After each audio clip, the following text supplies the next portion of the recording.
Time for the international papers. Elena's with us here on set. Egyptian, of course, press talking about the elections today. What are they actually saying then, Elena? Well, Al Aram says today, one of the leading Egyptian papers, that lots of voters think they're going to the polls today to end the military's involvement in politics, to create a civilian government for the first time in Egypt's recent history. But will this really happen? Given how much influence the military wield, they say it looks unlikely. There's no constitution, of course. The different political actors in Egypt couldn't come to an agreement to write a new constitution. So there's no definition of what the new president's powers will be. It's a completely blurred role. He doesn't quite know what he will be doing, which means, of course, the military can continue to pull strings from behind the scenes if they want to, the newspaper says. They even interview a former head of Mubarak's intelligence services who says he thinks that if the result of the election is not to the military's liking, they could actually carry out a coup d'etat and reinstall themselves in power, which is quite a shocking thing to say, considering how much political change we've already seen in Egypt in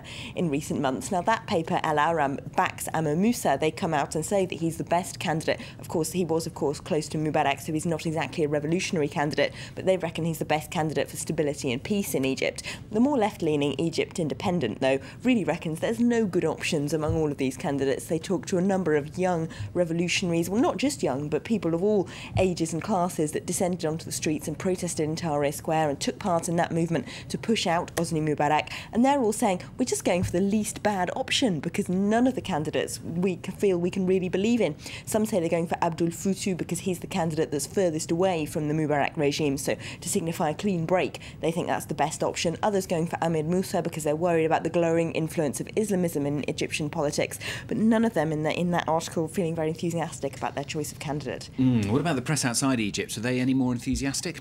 Well, the New York Times says it's not really ideology or Islamism or political issues that really worry the Egyptians. It's crime. They say that under Mubarak there was very little worry about crime because the regime was so repressive that people were put off committing crimes, whereas now there are lots of women complaining about sexual assaults by taxi cab drivers on public transport. Parts of the Cairo ring road are too dangerous to drive around because there's been so many carjackings. There's a spate of kidnappings and bank robberies. So that's what most concerns people. Some of them even feeling nostalgic for the Mubarak regime because at least they kept crime under control, whereas now it seems to be spiralling. So the people that the New York Times correspondent has spoken to just want a candidate that can put a tough hand to control the security situation. The Atlantic, for their part, is looking at the role of the Muslim Brotherhood, which is becoming rather complicated because the candidate they've picked, Mohamed Morsi, is so unpopular. It looks like the country's slickest political machine might not even get through to the second round of this presidential election.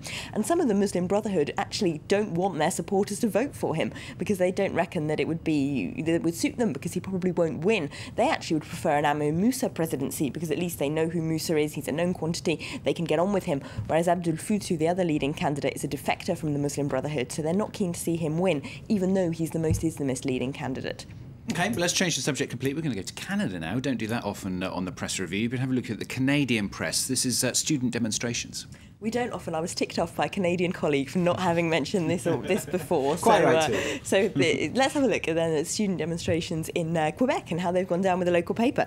The Québécois paper Le Devoir says that the local government has started a dangerous precedent by clamping down so tightly on these student demonstrations, who of course have been marching for months to complain about tuition fees. The police have cracked down, and the paper says the Parliament should learn something from the demonstrators, who at least are standing up for their freedom of speech. But the Toronto-based paper, the Globe and Mail, an Anglophone paper, is much less complimentary. They say the Canadian students are Canada's Greeks. In other words, they think they're entitled to the state doing everything for them, and if it's not going to pay for their tuition fees, they think they've got the right to take to the streets and complain about it. That's not the Canadian way, they say. We're not in France, and certainly not in Greece. And the Montreal Gazette, another local paper, says that the Quebec public, though, while the Toronto Globe and Mail doesn't back the protesters, people in Quebec generally do, so this could lead to the downfall of the state premier Jean Charest.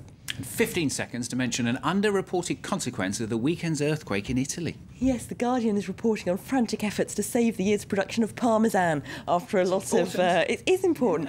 After a lot of warehouses were brought down at dairies across the Parma region, there's a panic to try and stop all of this year's cheese going mouldy. They're having to build emergency refrigerators to try and keep it safe for this year.